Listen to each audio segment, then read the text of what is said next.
Hi, Miss Marion here. We are doing Unit 4, Lesson 12. Go ahead and turn back to page 131. We have quite a few I can statements today. I can make graphs to find an ordered pair that two real-world situations have in common. I can explain what a system and equation is, and I can explain the solution of a system and equation in a real-world context. Go ahead and write yourself a sentence about all of those, how you feel about it. Go ahead and give yourself a number. So 1, I don't remember. 2, I kind of got it. 3, I did get it, and then 4, I can teach it to my friend. And so go ahead and do your sentence and your number. All right, go ahead and turn to page 89 or 66, and you're going to be talking about Diego and Lynn. So Diego and Lynn are drinking milkshakes. Lynn starts at 12 ounces and drinks 1/4 an ounce per second. Diego starts at 20 ounces and drinks 2/3 of an ounce per second. 1, how long will it take Lynn and Diego to finish their milkshakes? 2, without graphing, explain what the graphs in the situation would look like. Think about the slope, the intercepts, x-axis, units, intersection points to guide your thinking. And then 3, discuss your description with your partner. If you agree, work to reach an agreement. Okay, so go ahead and pause, go through these questions. Okay, so pause, go through the questions, and then go ahead and come back to me. All right, let's go ahead and go through this. So Diego.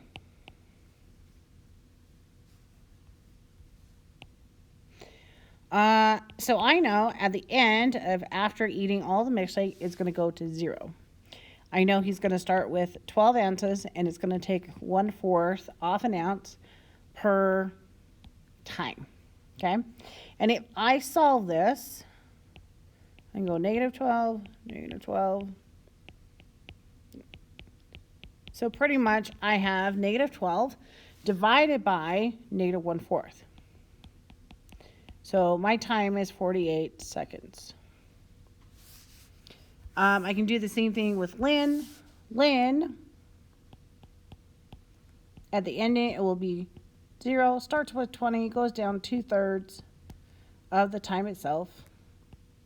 I can subtract off 20 from both sides, get -20 divided by -2/3 of the time. So 20 divided by -2/3. That will go ahead and take 30 seconds. Okay. All right, so let's kind of think about it. So let's change my color. So axes. So the independent variable, or the x-axis, that is going to be my time or my seconds. The y-axis, or the dependent variable, is going to be the ounces. Okay. And so we have our units, we have our seconds, we have our ounces, and let's talk about our slopes. So Diego's slope, so how does that change? Diego, his slope is a -1/4. So, and let's put variables with that. So let's erase that for a second.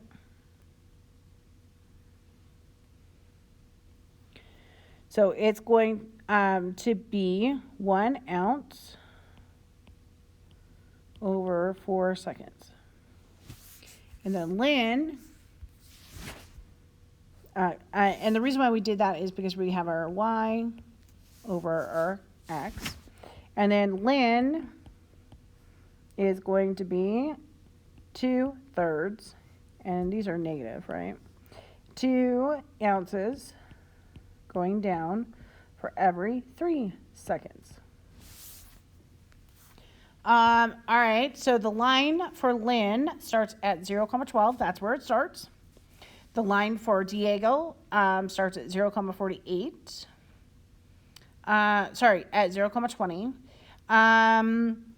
And we know that they're going to decrease eventually, so that Diego, it will go down all the way. It'll take 48 seconds to get to 0 as far as ounces. For Lynn, it takes 30 seconds for it to get to 0 ounces. Okay, and so this is kind of those answers.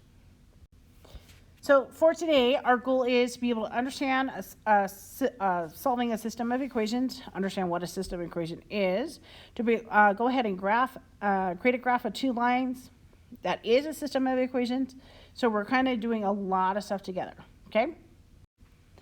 All right, it says there's a hiking trail near, page 89 to 91. Yeah, it goes over a lot of pages. Here's a hiking trail near the town where Han and Jada live that starts at a parking lot, ends at a lake.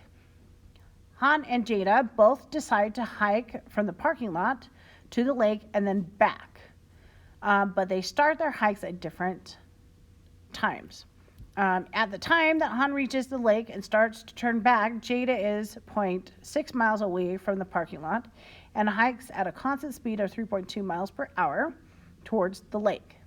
Han's distance d from the parking lot can be expressed with d equals negative 2.4 t plus 4.8, where t is the time, and so time in hours, and d is the distance. So, number 1, what is the equation for Jada's distance from the parking lot as she heads towards the lake?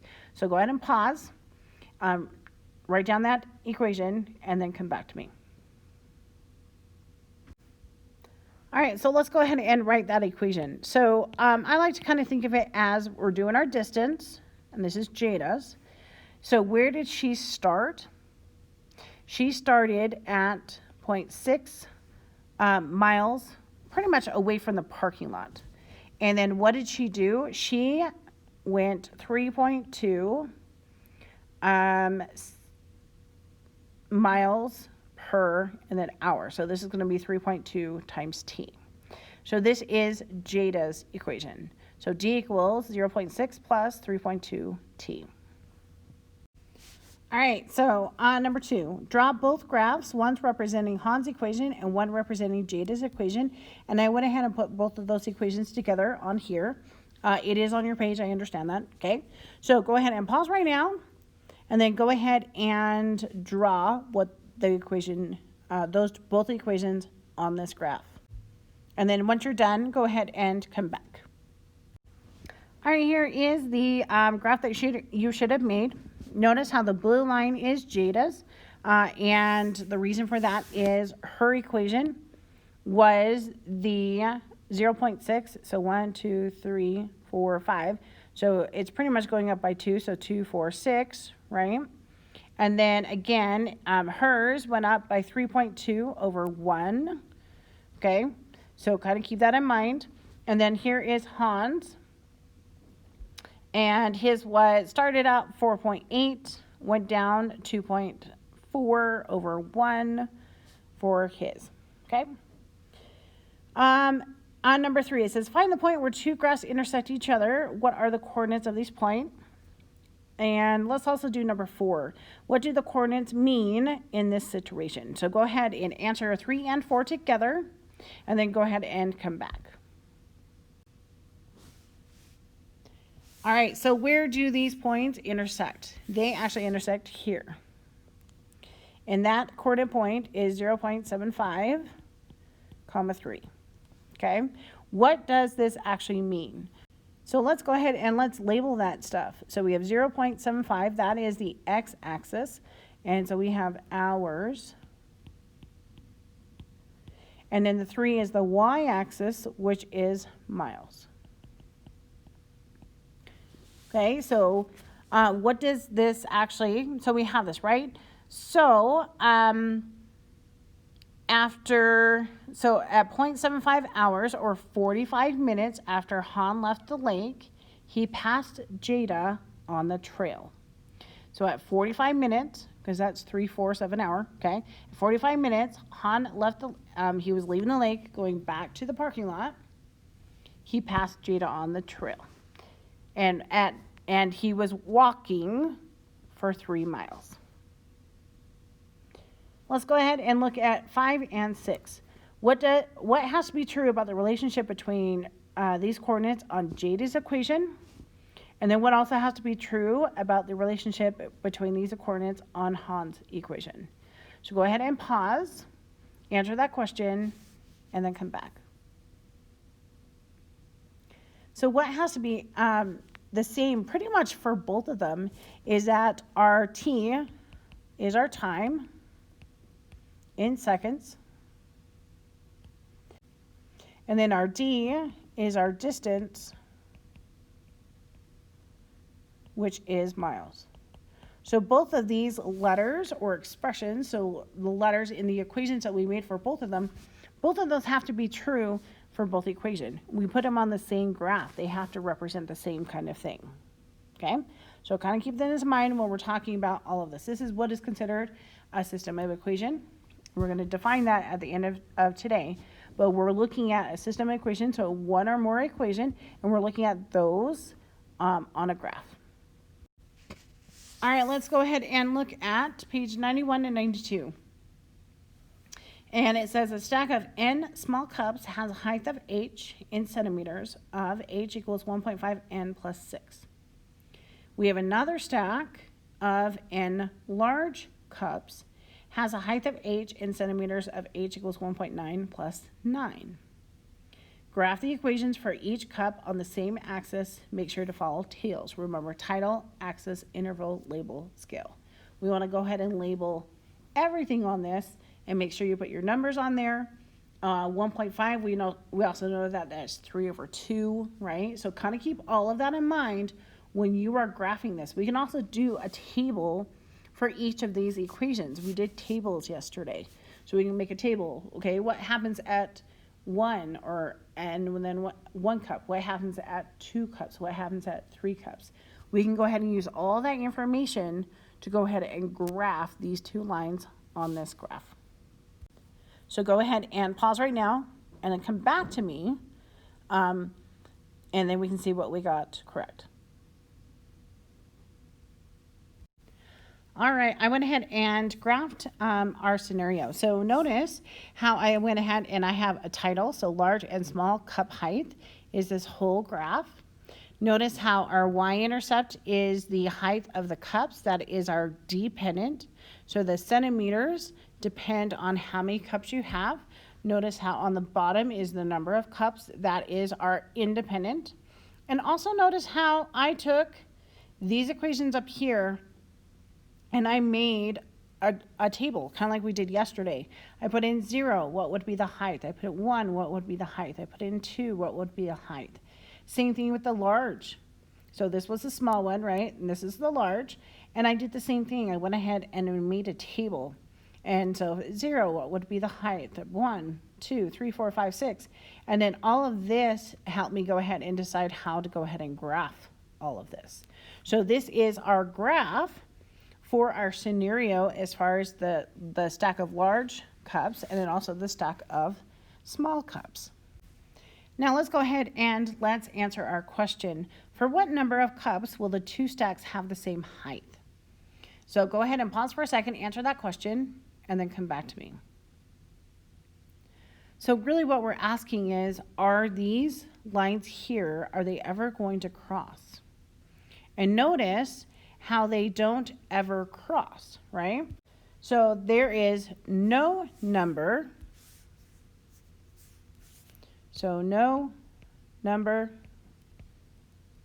of cups for which the two stacks will have the same height. So today we've been looking at two scenarios. We've been looking at two lines and going ahead and putting those together. This one, we didn't have any height. The one before, we're talking about the hike between the parking lot and the lake, and they went ahead and they crossed each other, they high-fived each other and kept on going, right?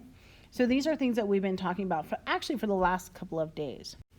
So again, here's a graph. Here's one that goes ahead and crosses each other, right? So what we've been talking about for the last couple of days is what is called a system of equations. So go ahead and turn to page 9468, and there is a glossary term area. And what I want you to do is write down this definition for system of equations. It is a set of equations where you want to find a solution that makes all the equations true at the same time. And we are been also looking at a pair of two linear equations with two variables. Okay, so go ahead and write down a definition for a system equation. We've been doing this for the last little while. It's two or more equations put together, and we've been kind of asking questions about those.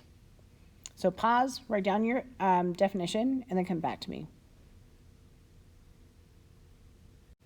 All right, so this is our lesson for today. We're going over system of equations, talking about the answers and those kind of things, right? So go ahead and turn back to page 131. Read the I can statements for today so I can make graphs to find an order pair that two real-world situations have in common. I can explain what a system of equation is, that we just really did that definition, and I can explain the solution to a system of equations in a real context. We've been doing that with both the hike and then also the height of the cups. Go ahead and give yourself a sentence on how you feel about today. Give yourself a number. So 1, I'm still confused. 2, I kind of got it. 3, I did get it. And then 4, I can teach it to my friend. Make sure you go ahead and do all the practice problems. So we only have one assignment for today. It's practice problems for lesson 12. Those can be found in the modules. Make sure you can also see them in your workbook. So go ahead and do that for your homework for today. Have a good day. Thank you. Bye.